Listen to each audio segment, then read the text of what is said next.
मोजां आइडिया दिफेन बर'ना देरहागोन बियो गासिबो दलनि हेफाजाब लानो नागिरदों दा बबेहाय नुफोरखो बबे दुनियाव नुफोरखो बेबायदिलाय जाम्बाथाय सेन्टार बिपिएफ हान्जानि CWC मिटिं एसे उनाव जागासिनो दं बेवहाय जोङो फैगौ बैसागुनि सिगां आसाम एसेम्बलि इलेक्सन जिथु जागोन बिनि सायाव सावरायगोन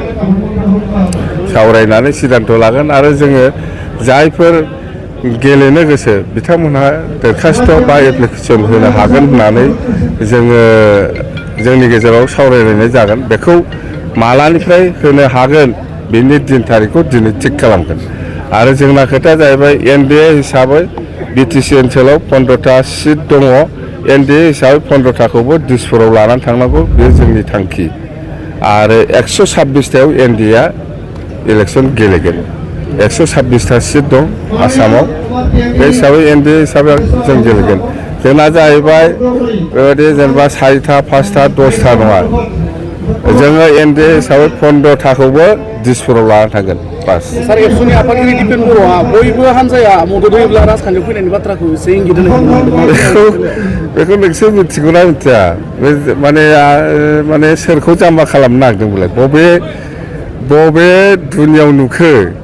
सोर CPMआ हयथ' नोंजों एलायन्स दंबा सोरबा कंग्रेसआ एलायन्स दंबा नोंखौ सापर्ट खालामगोन नोंहा सोरजों एलायन्स दं क्लियार खालाम नोङो अल पार्टिजों एलायन्स खालामखांबाय नामा BPFजों कंग्रेसजों BJPजों CPMजों UDFजों रायजो दल आसामाव बहुत पलिटिकेल पार्टि दं रायलायदो रायलायनानै बेबायदि जानो हायोबाथ' मोजां रायलायदो BPFजोंबो रायलाय कंग्रेसजोंबो रायलाय BJPजोंबो रायलाय UDFजोंबो रायलाय रायजो दलजोंबो रायलाय CPMजों रायलाय CPIML दं हाजारथा दल दं बे दलफोरनि हेफाजाब नांगौ होनदों दा दिपेन बर'आ सार सिडली बियाबाव साथाम साब्रैनि मुं ओंखारबाय बे नामा हाजार ओंखारबाय थागोन दिपेन बर'आ मोजां आइडिया दिपेन बर'ना देरहागोन बियो गासिबो दलनि हेफाजाब लानो नागिरदों दा बबेहाय नुफोरखो बबे दुनियाव नुफोरखो बेबायदिलाय जाम्बाथाय सेन्टार जिखिनि रानलायनाय मासि जिखिनि BTCआव मासि रानलायनाय जिखिनि मोनबाय आरो जोंना बिदि नङालै आङो नुदों चिफ मिनिस्टार बिथाङा आसामनि मुख्यमन्त्रि डक्टर हेमन्त बिश्व शर्मा बिथाङा बुंदों BJPआ मोनब्रै लागोन BPFनो 11टा हगारगोन होनना बुंदों बे 11टा हगारनायखौ दिसपुराव नांगौना नाङा माने जोङो NDA हिसाबै मथथे 15टाखौबो दिसपुराव हरजोबगोन आं